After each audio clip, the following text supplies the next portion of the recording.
Ladies and gentlemen, welcome to your daily dose of zombies news from the game and the community here on COD Zombies HQ. If you do like today's news, be sure to give the video a thumbs up and subscribe for more daily news updates. So let's get right into the first story of the day, and this one comes from MrRoflWaffles on Twitter, where he tweeted out a picture of a Flask power-up that we've known about for a few days now. We've only seen it on really high rounds beforehand, round 70 and above, but in this picture he shows the Flask shows up on round 22. And before this, a bunch of people weren't exactly sure what this power-up or drop was, whether it was a Flask or not. Well, this was posted in response to the previous tweet where Twitter user Lukey pointed out that it's a Flask from Stalingrad, and then posted a picture. Now, sure enough, when you Google image search Stalingrad Flask, that is the image that shows up, along with other flasks that look very similar. As for what to do with the flask, people aren't sure yet. Big YouTuber Mr. T Lexify responded to the tweet by saying, "Is it a flask to water the plants / candles around the map?" So some ideas being going around the community. But at this point, the hunt is still on. The mysteries of Gorod Krovi are still locked away, waiting to be released. I can't wait to see what this thing eventually does do.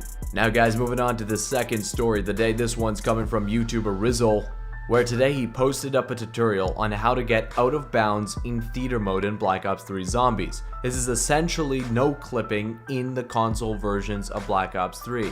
With this method, you're actually able to use free cam outside the bounds of the zombies maps, meaning you're able to get perspective on perhaps things like ciphers and other Easter eggs that are outside the map that you normally weren't able to see that close from the developer's point of view. I'm not exactly sure how he found it, but it's a really ingenious method of overloading the game on the PS4 by placing down a whole bunch of lighting elements in theater.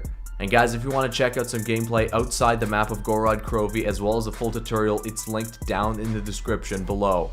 And guys, moving on to the third story of the day. This one's coming from the Z House, this big zombies YouTuber house that's going to be existing for the next few months. Well, huge YouTuber The Smith Plays, that's part of the Z House, recently posted a podcast episode with all 5 members of the group. They go over a bunch of topics in this 1 hour and a bit long podcast. I'd seriously recommend you guys to check it out. If you have headphones, I'd recommend putting them on while listening to it. It just makes it a little bit easier to hear what they're saying. Well guys, that's it for the news today. A little bit later tonight, I'm going to be posting a video showing off all the found ciphers on Gorod Krovi so far. And if you're interested in that video, be sure to click the annotation on screen now. If not, guys, thank you so much for watching. You can find links to my Twitter, website, and Twitch TV page in the description of this video. Subscribe for more daily news updates, and I'll see you tomorrow.